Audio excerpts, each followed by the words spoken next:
Good morning, my brothers and sisters. Welcome to episode 27 in Be With Me. I'm going to title today, Sticking Yourself with a Needle. And the reason I'm going to talk about this today is because the Bible talks about sticking yourself with a needle, sort of. This is from 1 Timothy chapter 6, and we're going to read 9 and 10 again. And I'm going to read the scripture, then I'm going to tell you a story about surgery and about self-harm, and then we'll make some conclusions. So here it is, two verses. But those who desire to be rich fall into temptation, into a snare, into many senseless and harmful desires that plunge people into ruin and destruction. For the love of money is a root of all kinds of evils. It is through this craving that some have wandered away from the faith and pierced themselves with many pangs. So I'm going to vamp on the piercing themselves.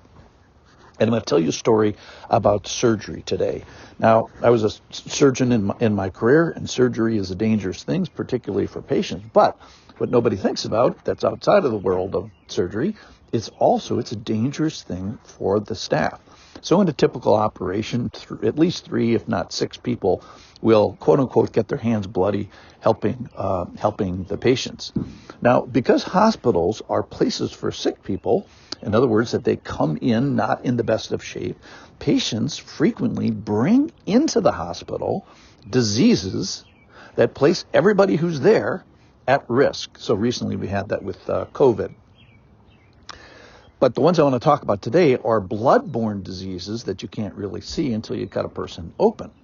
Now, surgical risks include very sharp objects. So the scalpel and pins and screws and awls and needles are all stuff that is used in surgery. And quite honestly, they pride themselves there of having the sharpest things that are on the planet.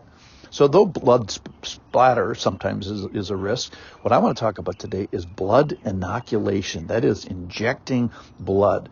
So infectious diseases can be transmissible from the patient to the staff. So most notably in my career, it was AIDS and hepatitis C. And for a great period of my career, these were 100% fatal. So a fatal disease could be given from the patient to the surgeon or nurse or circulating nurse. So the only reason I want to talk about today is it's in the Bible. Because in verse 10 it says they pierced themselves. And I think it's a good illustration. So no surgeon, no nurse ever says the day that they go into surgery, hey, I'm going to stick myself today. I'm going to pierce myself with many a pangs. I'm going to impale myself and entangle myself with the sharpest of objects. I'm going to penetrate entirely myself with a potentially fatal fluid by making a hole in my body where there shouldn't be a hole. In fact, there's all these protocols and everything is done to prevent this, obviously. So the protocols have special words that are used and checklists and particular safety objects and safety measures, and most specifically patterns of behavior that are done in the OR so that this doesn't happen.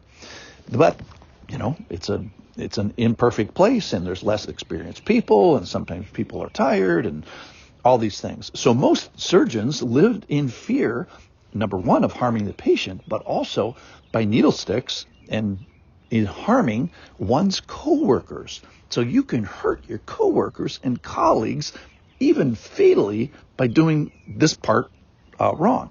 So because needle sticks is a potentially life-threatening for the person that gets stuck, virtually every medical personnel that you know, they'll never forget being stuck with a needle. And how many times, in fact, just go for fun to ask your favorite nurse how many times you've been stuck by a needle.